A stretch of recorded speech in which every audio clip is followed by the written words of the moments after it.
Welcome to Joshna educational competitive centre. అక్షరాల గురించి వాటి భేదాల గురించి తెలుసుకున్నాం. నేను చెప్పాను కదా తెలుగు అక్షరాలు వాటి యొక్క భేదాలు గుణాలు 3 రకాలు అని. అయితే ఫస్ట్ టాపిక్గా మనం గత క్లాసులో అచ్చుల గురించి వాటి భేదాల గురించి చెప్పుకుంటున్నాం. అయితే ఈ రోజుటి క్లాసులో మనం హల్లులు వాటి భేదాల గురించి తెలుసుకుందాం. సరే, ఇక్కడ హల్లులు వాటి భేదాలు అంటే అర్థం ఏమయ్యా అంటే స్వరాల సహాయంతో పలకబడేవి హల్లులు.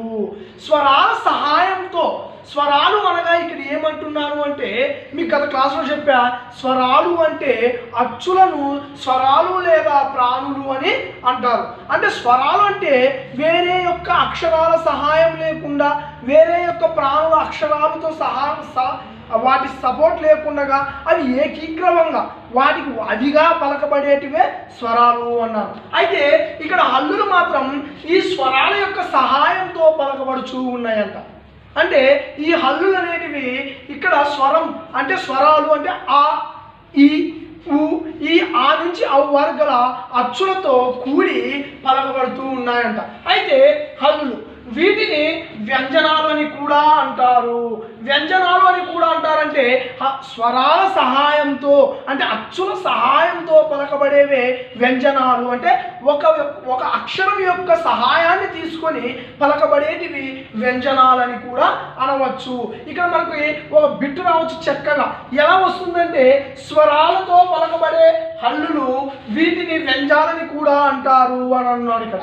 అంటే వ్యంజనాలు అనగానే అంటారు అంటే అప్పుడు స్వరాలతో పలకబడే హల్లులను వ్యంజనాలు అని చెప్పవచ్చు. లేదా స్వరాలతో పలకబడే హల్లులకు గల మరొక పేరు ఏమిటి అని అడుగుతారు, అప్పుడు వ్యంజనాలు అని చెప్పవచ్చు. అయితే ఇక్కడ ఈ యొక్క స్వరాలైనటువంటి అచ్చులతో పలకబడే హల్లులు ఏవయ్యా అంటే కా నుండి బండిరా వరకు అని చెప్పుకోవచ్చు. ఎక్కడి నుండి? కా నుండి బండిరా వరకు అని చెప్పుకోవచ్చు. అయితే కొన్ని అక్షరాలలో 2 కానీ 3 కానీ హల్లులు కలిసి ఉండవచ్చు. ఇవి 3 రకాలుగా చెప్పవచ్చు. అంటే ఇవి 2 కానీ 3 కానీ అంటే అర్థం ఏంటయ్యా ఇక్కడ అంటే ఒక అక్షరములో కొన్ని అక్షరాలలో లేదా కొన్ని అక్షరాలలో ఏమైంటాయంట, ఒక అక్షరం తీసుకుందాం. ఇప్పుడు కా అనే అక్షరం తీసుకున్నాం అనుకోండి, ఈ అక్షరంలో 2 హల్లులు దాగి ఉంటాయంట. అలా దాగి 2 లేదా 3 అక్షరాలపై అంటే 2, 3, 4 కావచ్చు, 5 కావచ్చు, అంతకంటే ఎక్కువ కావచ్చు. అలాంటి 2 కానీ 3 కానీ హల్లులు కలిసి ఉంటే అవి ఏమవుతాయి? హల్లులు లేదా స్వరాలు లేదా వ్యంజాలు అని మనము చెప్పుకోవచ్చు. ఇవి 3 రకాలుగా ఇవి విభజించబడ్డాయి. అవి హల్లులు వాటి భేదాలలో 3 రకాలు కదా.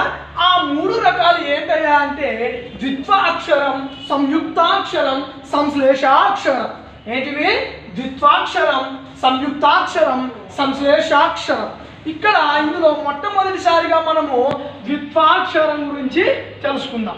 ఈ ద్విత్వాక్షరం ఏంటయ్యా అంటే ఒక హల్లుకు, హల్లు అంటే ఏంటన్నాను నేను?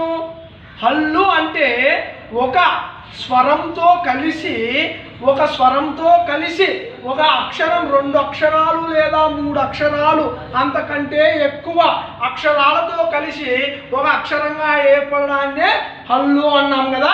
అదేవిధంగా వాటిని వ్యంజాలు అని కూడా అంటారు అని చెప్పిన. ఇక్కడ ద్విత్వాక్షరంలోకి వస్తే ఒక హల్లుకు అదే తాలూకు వత్తు వచ్చి చేరితే దాన్ని ద్విత్వాక్షరం అంటాము. ఇక్కడ తాలూకు అని ఉంది. తాలూకు అంటే ఇక్కడ ఒక హల్లు ఉన్నది అనుకుందాం, ఉదాహరణకి కా. అదే ఆ కాకు సంబంధించినదే తాలూకు అంటే దానికి సంబంధించిన అక్షరానికి మనం ఏ అక్షరం అయితే తీసుకుంటామో ఆ అక్షరానికి సంబంధించిన ఒత్తు. ఇప్పుడు కా తీసుకున్నాం అనుకోండి, ఆ కాకి సంబంధించిన ఒత్తే రావాలా.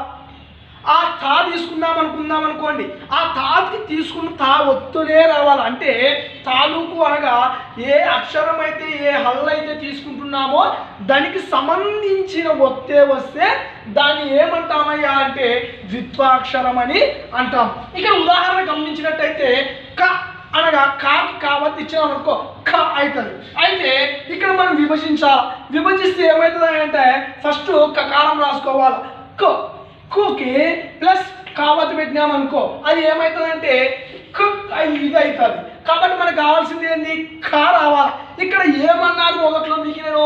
ఖా రావాలంటే ఈ హల్లుకి ఏది తోడ్పడాలా, ఈ హల్లు దేని సహాయంతో పలకబడాలా అనేది నేను ముందే చెప్పా.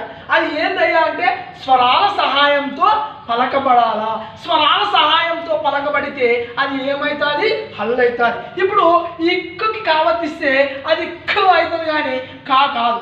పూర్తిగా తన స్థానాన్ని పొందాలంటే స్వరం యొక్క ఆ యొక్క స్వరాలు అయినటువంటి అచ్చుల యొక్క సహాయం తీసుకోవాలి.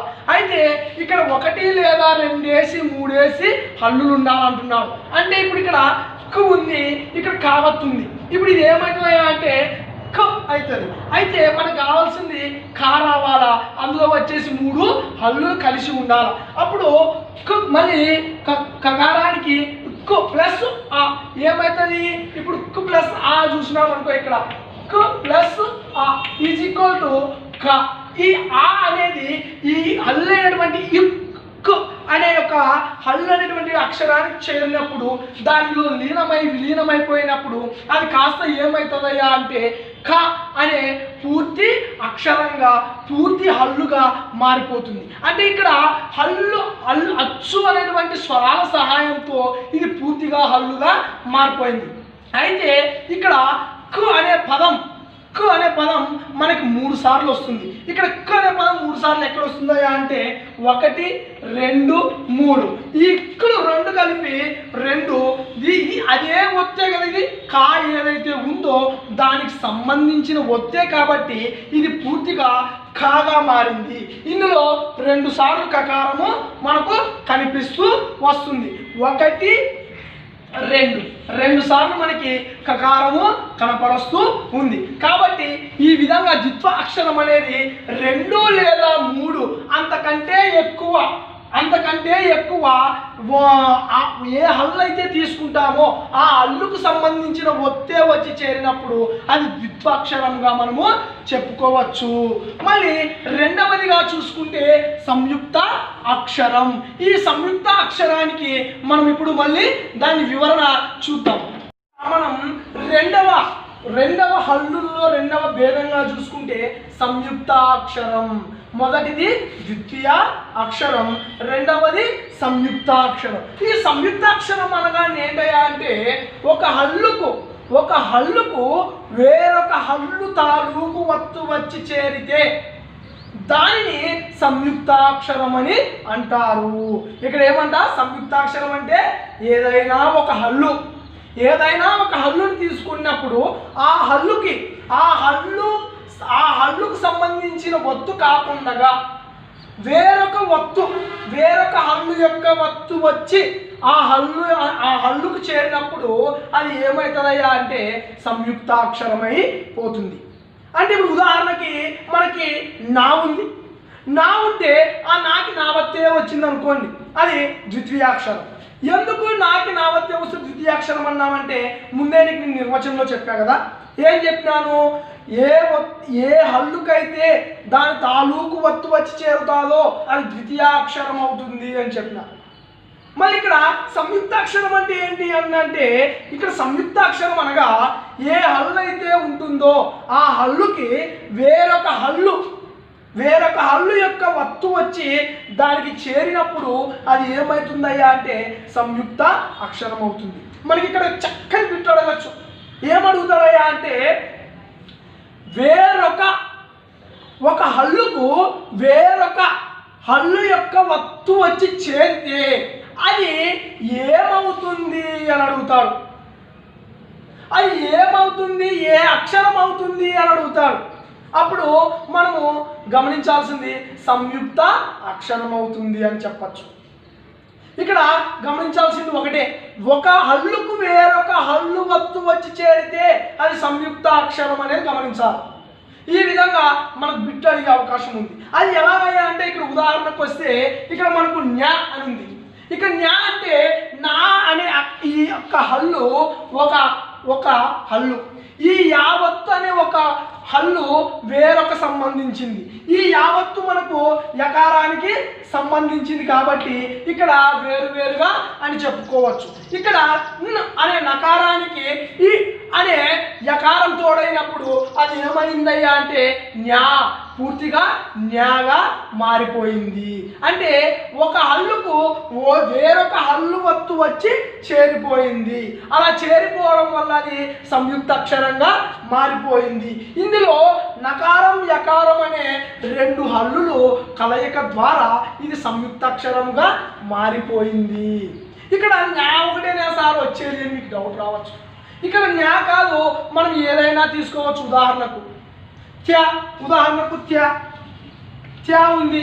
ఇక్కడ మనకు తా, ఇప్పుడు త్యా అనే అక్షరానికి ఏముందయ్యా అంటే త్యా అంటే తు ప్లస్ ఈ ప్లస్ ఏంటి ఆ ఈజ్ ఈక్వల్ టు త్యా.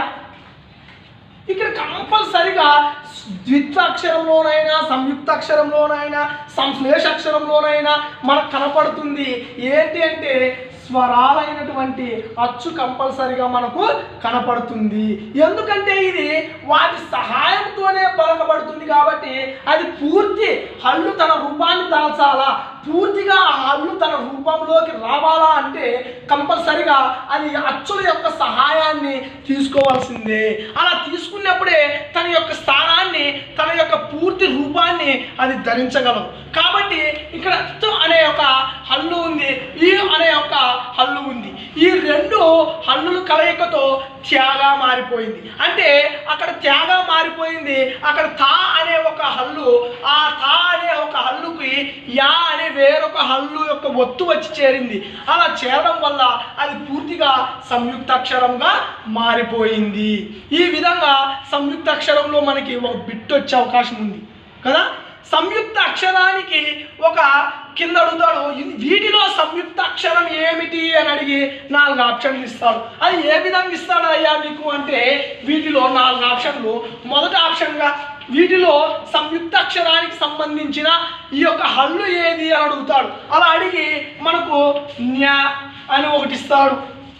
రెండవ ఆప్షన్గా తా అనే ఒకటి అడుగుతాడు. మూడవ ఆప్షన్గా ఫ అని అడుగుతాడు. నాలుగవ ఆప్షన్గా త్యా అని ఒకటి అడుగుతాడు. నాలుగవ ఆప్షన్గా ఇట్లా అడగచ్చు. ఇలా అడిగినప్పుడు మనం ఈజీగా గుర్తుపట్టచ్చు. ఈజీగా గుర్తుపడితే ఇందులో మీకు ఎన్ని రకాలు ఉన్నాయా అంటే 3 రకాలు కనపడతాయి. ఇక్కడ 3 రకాలు కనపడతాయి. ఇందులో ద్విత్వాక్షరానికి సంబంధించింది ఉంది, సంయుక్తాక్షరానికి సంబంధించింది ఉంది, సంశ్లేష అక్షరానికి సంబంధించింది ఉంది. కానీ మనకి ఇక్కడ బిట్ ఏమడుగుతున్నాడు, సంయుక్తాక్షరానికి సంబంధించిన హల్లు ఏది దీనిలో అని అడుగుతున్నాడు. మళ్ళీ సంయుక్త అక్షరానికి సంబంధించిన హల్లు ఏది అని అడిగినప్పుడు మనం నిర్వచనం గుర్తు తెచ్చుకోవాలి. ఏంటి నిర్వచనం అంటే ఇందాక చెప్పాను, ఒక హల్లుకు వేరొక హల్లు యొక్క ఒత్తు వచ్చి చేరినప్పుడు అది ఏమవుతుంది, సంయుక్తాక్షరమై పోతుంది అన్నప్పుడు మనకి కరెక్ట్ ఆన్సర్ నెంబర్ 1గా మారిపోతుంది. మళ్ళీ ఇక్కడ ద్విత్వాక్షరానికి హల్లు ఏదయ్యా అని అడిగితే తాగాని పాగాని రెండిట్లో మనము పెట్టచ్చు. ఇక్కడ మనం సంశ్లేష అక్షరాన్ని చూస్తే 4వ పాయింట్ సంశ్లేష అక్షరానికి వస్తుంది.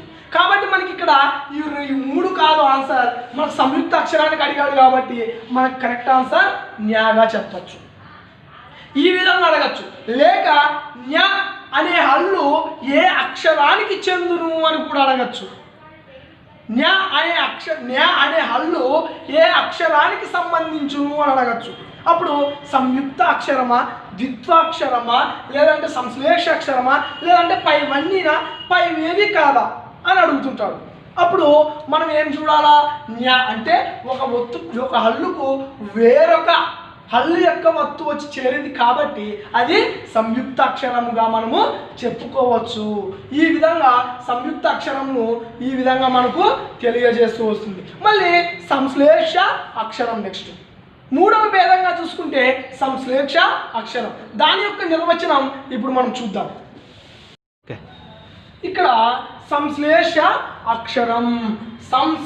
అక్షరము అనగా ఏంటయ్యా అంటే 2 కన్నా ఎక్కువ హల్లులు చేరితే దాని సంశ్లేష అక్షరం అంటారు. ఇక్కడ ఏంటంట 2 కన్నా ఎక్కువ హల్లులు చేరితే అన్నాడు. మళ్ళీ మనకు సంయుక్తాక్షరంలో ఏం చెప్పినాడు, వేరొక హల్లు అంటే ఒక హల్లుకు వేరొక హల్లు యొక్క వత్తు వచ్చి చేరితే అన్నాడు. ఇక్కడ మాత్రము ఆ యొక్క ఒక హల్లుకు అనేకమైనటువంటి హల్లులు, అదే హల్లు ఏం కాదు, వేరే అనేకమైనటువంటి హల్లుల యొక్క వత్తులు వచ్చి చేరినప్పుడు అది సంశ్లేష అక్షరం అవుతుందంట. ఇప్పుడు ఉదాహరణకు క్ష్మి అనుకుందాం, అంటే మనం లక్ష్మి అని రాస్తాం కదండి, లక్ష్మి అని రాస్తాం అనుకో, లక్ష్మి అని ఉంది. ఈ లక్ష్మిలో మనం క్ష్మి తీసుకుందాం. ఈ క్ష్మిలో ఎన్ని హల్లులు ఉన్నాయా అంటే 3 హల్లులు ఉన్నాయి. అక్కడ ఉదాహరణ ఇక్కడ చూసినట్టయితే మనకి క్ష్మి, క్ష్మి అంటే క కారము, ష షకారము, మకారం, ఈ 3 హల్లులే కదా. ఈ 3 హల్లులు వేరు వేరు హల్లులకు సంబంధించినవి. అంటే ఇప్పుడు కా ఉంది, ఈ కాకి కావత్ ఏమైనా వచ్చిందా, రాలేదు. ఏమొచ్చింది, షావత్ వచ్చింది. మళ్ళీ ఇక్కడ ఇంకోటి ఏమొచ్చింది, మావత్ వచ్చింది. అంటే ఆ హల్లుకి వేరొక 3 హల్లులు అంటే వేరొక 2 హల్లులు తోడైతే అది సంశ్లేష అక్షరం. ఏ ఒత్తు అయితే మనం తీసుకుంటామో, ఏ హల్లు అయితే మనం తీసుకుంటామో ఆ హల్లుకి వేరే హల్లుల యొక్క ఒత్తులు 2 లేదా 3 వచ్చి చేరినప్పుడు అది సంశ్లేష అక్షరం అవుతుంది. ఇక్కడ మీరు చాలా బాగా గమనించాలి, ఎందుకంటే ఇది చాలా ఇబ్బందికరంగా కనిపిస్తూ ఉంటుంది. ఎట్లప్పా ఇది ఏమి కొంచెం కన్ఫ్యూజ్ అవుతున్నాం కదా, ద్వితీయ అక్షరానికి, సంయుక్త అక్షరానికి, మళ్ళీ సంశ్లేష అక్షరానికి. అంటే ఇక్కడ మీరు సింపుల్గా ఒకటే గుర్తుపెట్టుకోవాలి, ద్విత్వాక్షరానికి ఏ హల్లు అయితే ఉంటుందో ఆ హల్లుకి అదే హల్లు యొక్క వత్తు వచ్చి చేరితే అది ద్విత్వాక్షరం. అంటే 2 ఒకే వర్గానికి చెందినవై ఉండాలి, అది ద్విత్వాక్షరం.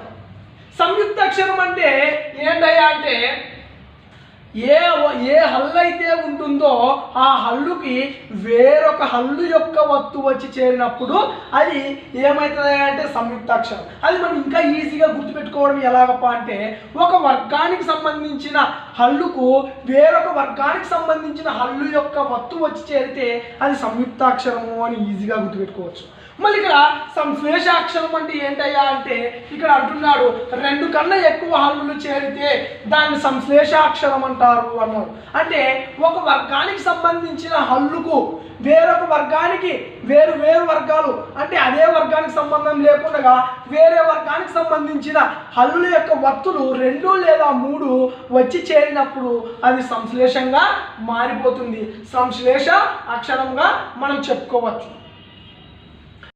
అంటే ఇప్పుడు మనం చూద్దాం. ఇప్పుడు మనం సమాజంలో చూస్తుంటాం, కుక్క తన యొక్క పిల్లకు అంటే కుక్క పిల్లకే పాలు తాపుకోవడము ద్వితీయాక్షరం, ద్వితీయ కుక్కలు అని చెప్పుకోవచ్చు. ఎందుకంటే అది తన బిడ్డ అయినటువంటి కుక్కకే పాలిస్తుంది కాబట్టి అది కామన్ ద్వితీయ అక్షరంగా మనం భావించవచ్చు. మళ్ళీ అదే సంయుక్త అక్షరం అంటే ఏంటయ్యా అంటే ఒక జంతువు, ఒక ఉదాహరణకు పిల్లి లేదా ఇంకా ఏదో ఒకటి కుక్క అనుకుందాంలేండి, అదే కుక్కనే తన కుక్క పిల్లకే కాకుండా పిల్లికి పాలిస్తుంది చూడండి. అలా పిల్లికి పాలిచ్చినప్పుడు అది ఏమవుతుందప్ప అంటే సంయుక్తాక్షరము అవుతుంది. ఎందుకంటే ఇది వేరే యొక్క జంతువుకు పాలిస్తుంది, అంటే తన వర్గానికి చెందినది కాదు, అది తన వర్గానికి చెందినది కాదు కాబట్టి అది ఏమవుతుందంటే సంయుక్తంగా మారిపోతుంది. ద్విత్వాక్షరంలో మాత్రం కుక్క తన కుక్క పిల్లకు మాత్రమే పాలిస్తుంది. సంయుక్త అక్షరంలో అలా కాదు, ఆ వర్గం కుక్క వర్గమైనటువంటి అయినప్పటికీ అది ఏం చేస్తుందంటే పిల్లికి కూడా పాలిస్తుంది, అంటే అది సంయుక్తంగా మారిపోతుంది. మరి ఇక్కడ సంశ్లేషానికి వస్తే ఏమప్ప అంటే ఇప్పుడు అదే కుక్క ఏం చేస్తుందంటే పిల్లికి ఇస్తుంది పాలు, అదే కుక్క ఏం చేస్తుందంటే కోతికి ఇస్తుంది పాలు, అదే కుక్క ఏం చేస్తుందంటే మేకకి ఇస్తుంది పాలు. మళ్ళీ ఇక్కడ కుక్క మాత్రం కామన్, ఇక్కడ కుక్క మాత్రం కామన్ ఒక హల్లు అనుకుందాం, అది ఒక వర్గమే అనుకుందాం. అది కామన్ అయినప్పటికీ సంశ్లేషంలో 3 వర్గాలు చేరినాయి. ఏంటి అంటే పిల్లి చేరింది, ఇక్కడ ఇంకేం చేరింది మనకు మేక చేరింది, కోతి చేరినాయి, అంటే 3 చేరినాయి. అక్కడ ఏమైందంటే సంశ్లేషంగా మారిపోయింది. అంటే ఒక వర్గము వేరే 3 వర్గాలను కలుపుకునింది కాబట్టి అది సంశ్లేషంగా చెప్పుకోవచ్చు.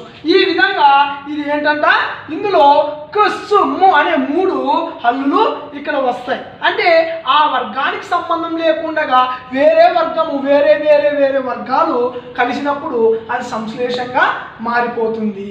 ఇక్కడ మనకు బిట్ అడగచ్చు. ఏ విధంగా అడగచ్చు అంటే సంశ్లేష అక్షరానికి ఈ కిందిలో ఏది సరైనది అని అడిగి క్ష్మి అని ఉంది. ఇప్పుడు ఉదాహరణకు 3-4 ఆప్షన్లు అడుగుతాడు. ఏంటంటే నెంబర్ 1 క్ష్మి అని అడుగుతాడు, నెంబర్ 2 క్ష్మి ఇట్లా అడగచ్చు, నెంబర్ 3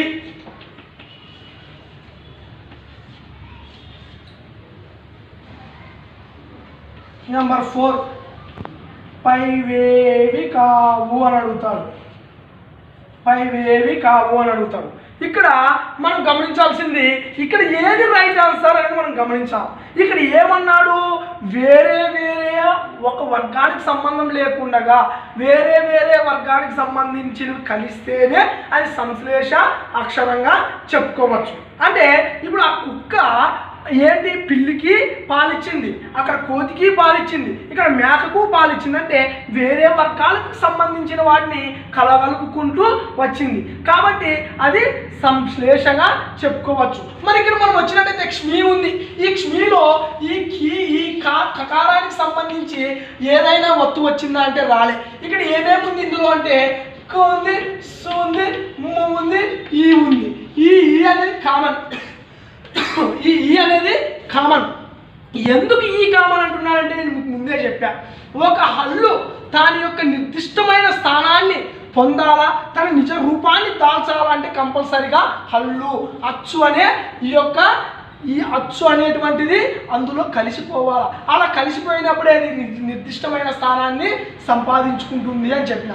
కాబట్టి ఈ అనేది ఇందులో మన కామన్. ఇక్కడ క్ష్మి కాకుండా క్ష్మా ఉండొచ్చు. క్ష్మా ఉండింది అనుకోండి, క్ష్మా ఉంటే మనం ఎలా రాసుకోవచ్చు, ఇప్పుడు క్ష్మా అని ఉందబ్బా, ఈ క్ష్మాను మనం ఎలా రాసుకోవచ్చు, కు ప్లస్ షు ప్లస్ ము ప్లస్ ఆ అని రాసుకోవచ్చు. అంటే ఇక్కడ అచ్చు వచ్చింది. ఇక్కడ అచ్చు రావడం వల్లనే ఇక్కడ ఏమైంది, క్ష్మా అయింది. కు ప్లస్ ఆ ఏమవుతుంది, కా అవుతుంది. ఆ కాకి షావత్తుని క్షాగా మార్చుకొని మావత్తుని మకారాన్ని మావత్తుగా మార్చుకుంటే అది మనకు ఒక సంపూర్ణమైన అర్థాన్ని కలిగిస్తూ అది ఒక హల్లు పూర్తిగా మారిపోతుంది. ఈ విధంగా మనకు బిట్ అడుగుతాడు, ఈ కింది వాటిలో సంశ్లేష అక్షరానికి చెందినది ఏమి అని అడిగి క్ష్మి, ఇక్కడ క్ష్మి అంటే కీకి కావత్తు లేదా కావత్తు ఖచ్చితంగా వస్తుంది. ఇక్కడ తావత్తు వచ్చి మావత్తు వచ్చింది. ఇక్కడ ఇందులో ఏదయ్యా కరెక్ట్ అంటే ఇక్కడ కాకి, ఇక్కడ కీకి కకారానికి దీ వర్గానికి సంబంధించిన ఒత్తు ఏది రాలేదు. ఇక్కడ ఏమొచ్చింది, కావత్తు వచ్చింది, అంటే ఆ వర్గానికి సంబంధించింది వచ్చింది. ఇక్కడ తావత్తు వచ్చింది అంటే ఆ వర్గానికి సంబంధించింది వచ్చింది. కాబట్టి అది రైట్ ఆన్సర్ కాదు. ఇక్కడ ఏమి రైట్ ఆన్సర్ అప్ప అంటే మొదటిది రైట్ ఆన్సర్. ఎందుకు మొదటిది రైట్ ఆన్సర్ అంటున్నానంటే సంశ్లేష అక్షరం అనగా అనేకమైనటువంటి వేరే యొక్క హల్లులు ఒత్తులు వచ్చి చేరితేనే అది సంశ్లేష అక్షరము అని చెప్పుకున్నాం. కాబట్టి ఈ విధంగా సంయుక్త, ద్విత్వ, సంశ్లేష అక్షరాలుగా మనము చెప్పవచ్చు. ద్విత్వాక్షరానికి బిట్ అడగచ్చు. ఏమని అడుగుతారంటే ద్విత్వాక్షరానికి బిట్ అడగచ్చు. ఏ విధంగా అడుగుతాడయ్యా అంటే ఒక హల్లుకు అదే హల్లు ఒత్తు వచ్చి చేరితే అది ఏ అక్షరం అగును అని అడుగుతాడు. ఒక హల్లుకు అదే వర్గానికి చెందిన హల్లు యొక్క ఒత్తు వస్తే లేదా అదే హల్లు యొక్క ఒత్తు వస్తే అది ఏ అక్షరం అగును అంటాడు. అన్నప్పుడు 3 ఆప్షన్లు ఇస్తాడు మనకి. ద్వితీయ, సంయుక్త, సంశ్లేష. పైవేవి కాదు లేదా పైవన్నీ అని అడుగుతాడు. అన్నప్పుడు మనం ఇక్కడ చక్కగా అప్పుడు విన్నామంటే మనకు అర్థమైపోతుంది. ఏంటికి అర్థమైపోతుందంటే ఇప్పుడు నేను మీకు చెప్పాను, ఏం చెప్పానయ్యా అంటే ఆ హల్లుకు అదే హల్లు యొక్క ఒత్తు వచ్చి చేరితే అది ద్వితీయ అక్షరం. అంటే అదే వర్గానికి సంబంధించిన వర్గం యొక్క ఒత్తే రావాలి. అలా వస్తే అది ఏమవుతుందంటే ద్వితీయ అక్షరం అవుతుంది అని చెప్పాను. ఈ విధంగా ద్వితీయ అక్షరానికి ఒకటి చక్కటి బిట్ అడుగుతాడు. ఇలా సంయుక్త అక్షరానికి కూడా అడుగుతాడు. ఏమని అడుగుతాడయ్యా అంటే 2 కన్నా ఎక్కువ హల్లులు చేరితే దాన్ని సంశ్లేష అక్షరం అంటారు అన్నాను. ఇక్కడ సంశ్లేష అక్షరానికి ద్వితీయ అక్షరానికి గల తేడా ఏమిటి అని అడగచ్చు. సంశ్లేష అక్షరానికి ద్వితీయ అక్షరానికి సంశ్లేష అక్షరానికి సంయుక్త అక్షరానికి గల తేడా ఏంటయ్యా అని అడుగుతాడు. ఇక్కడ తేడా ఏమిటి అని మనకు 4 ఆప్షన్లు ఇస్తాడు. మొదటి ఆప్షన్గా ఏమడుగుతాడయ్యా మనకంటే ఒక హల్లుకు వేరొక హల్లు వత్తు వచ్చి చేరితే ఇది ఏమవుతుంది, లేదా ఒక హల్లుకు అనేకమైన హల్లులు చేరితే ఇది ఏమవుతుంది అని అడుగుతాడు. 3వ పాయింట్ ఏ బి కరెక్ట్, లేదా కింద లేకుంటే పైవేవి కాదు లేదా పైవన్నీ అని అడగచ్చు. ఈ విధంగా అడిగినప్పుడు ఈ రెండిట్లో మనం ఏం చెప్పాలప్ప తేడా అంటే ఈ రెండింటికి తేడా రెండో పాయింట్గా చెప్పచ్చు. ఎందుకంటే ఇది 2 అవుతుంది, అది 3 లేదా అంతకంటే ఎక్కువ హల్లులను చేర్చుకుంటుంది. వేరే వర్గానికి సంబంధించిన హల్లుల్ని 3 లేదా 4 ఎక్కువ ఆ యొక్క ఒత్తుల్ని చేర్చుకుంటుంది కాబట్టి అదే వారి రెండింటి మధ్యన తేడా. కాబట్టి ఇది రైట్ ఆన్సర్ 2గా మనము చెప్పుకోవచ్చు. ఈ విధంగా హల్లులు లేదా వాటి భేదాలను మనము చెప్పవచ్చు. ఈ విధంగా మనం హల్లులు వాటి యొక్క భేదాలను చాలా చక్కగా చెప్పుకున్నాం. ఆ భేదాలు ఎన్ని అనుకున్నాం మనము? 3 రకాలు చెప్పాం. ఏవేవయ్యా అంటే ద్విత్వ, సంయుక్త, సంశ్లేష. ద్విత్వ అనగా వాటి వర్గానికి చెందిన అదే ఏ హల్లు అయితే తీసుకుంటామో ఆ హల్లు యొక్క వత్తు వస్తేనే అది ద్విత్వాక్షరం అవుతుంది. అంటే ఆ వర్గానికి సంబంధించిన ఒత్తే రావాలా, ఏ వర్గానికి సంబంధించిన ఆ యొక్క హల్లు తీసుకుంటామో అదే రావాలని చెప్పినాం కదా, అది ద్విత్వాక్షరం. సంయుక్తాక్షరం అంటే ఏంటయ్యా అంటే ఒక హల్లుకు వేరొక వర్గానికి సంబంధించిన హల్లు యొక్క వత్తు వచ్చి చేరితే, అంటే వేరే వత్తు వచ్చి చేరితే అది సంయుక్తాక్షరము. సంశ్లేష అక్షరం ఏంటయ్యా అంటే ఒక హల్లుకు అనేకమైనటువంటి వత్తులు వచ్చి చేరితే అది సంశ్లేష అక్షరం అని ఈ విధంగా వాటి భేదాలను తెలుపుకున్నాం. మరి ఇక్కడ మనము హల్లులు ఎన్ని అనుకున్నాము? హల్లులు 37 అని చెప్పుకున్నాం. అవి ఏ విధంగా పలుకుతాము? మన యొక్క అవయవాలు మనం ఉన్నాం. ఇప్పుడు ఉదాహరణకు నేనున్నా ఈ నా భాగంలో ఈ యొక్క బాడీ తలకాయ పలుకుతున్న ఈ యొక్క బాడీలో ఈ హల్లులను వేటి ద్వారా వేటిని పలుకుతున్నాం? ఈ ముక్కు ద్వారా ఏ వర్గాన్ని పలుకుతున్నాం? ఈ నోటి ద్వారా ఏ వర్గాన్ని పలుకుతున్నాం? దంతాల సహాయంతో ఏ వర్గానికి సంబంధించిన హల్లులను పలుకుతున్నాం? ఈ ఊది అంటే మనము గొంతులో నుంచి ఊది ఏ వర్గానికి సంబంధించిన హల్లులను పలుకుతున్నాం? అదేవిధంగా మనకు ఈ యొక్క కాంతవ్యాలు అంటే లోనున్నటువంటి ఈ కాంతవ్యాలకు తాకుతూ ఏ వర్గానికి సంబంధించిన హల్లులను పలుకుతాం అనే ఈ యొక్క అంశాన్ని మనము నెక్స్ట్ తర్వాత క్లాసులో చెప్పుకుందాం. మరి ఇంతవరకు ఈ వీడియోని వీక్షించినందుకు డిఎస్సి అభ్యర్థులు కానీ వివిధ పోటీ పరీక్షలు రాస్తున్నటువంటి అభ్యర్థులకు కానీ ఈ యొక్క బిట్స్ అనేటివి హల్లుల గురించి సీను సారు చాలా చక్కగా చెప్పడం జరిగింది. కాబట్టి మరి డిఎస్సిలో కానీ తర్వాత ఇతర కాంపిటీషన్ పరీక్షల్లో ఖచ్చితంగా రావడానికి ఆస్కారం ఉంది. కాబట్టి మనము ఎందుకంటే చాలామంది కూడా తెలుగుని నిర్లక్ష్యం చేస్తున్నారు. ఆ నిర్లక్ష్యంలోనే దానిపైన కొద్దిగా దృష్టి పెడితే దీంట్లో మనము ఎక్కువ మార్కులు కూడా సాధించడానికి అవకాశం ఉంది. అదేవిధంగా మనకి జాబ్ రావడానికి కూడా ఆస్కారం ఉంటుంది. కాబట్టి ముందు మన సీను సార్ ఆధ్వర్యంలో మంచి సబ్జెక్ట్స్ ఏవైతే ఉన్నాయో వాటిని కూడా మీ ముందుకి తీసుకుని వస్తాము. మరి ఇంతవరకు చాలా చక్కగా క్లాస్ చెప్పినటువంటి మన సీను సార్కి ప్రత్యేక జోష్న ఎడ్యుకేషనల్ తరఫున ప్రత్యేక ధన్యవాదాలు తెలియజేసుకుంటున్నాము. కాబట్టి ఈ వీడియో మీకు నచ్చితే మరి మీ ఫ్రెండ్స్కి కానీ తర్వాత మీరు లైక్ చేసి మీ ఫ్రెండ్స్కి కూడా షేర్ చేసి సబ్స్క్రైబ్ చేసుకోమని మేము తెలియజేస్తున్నాం.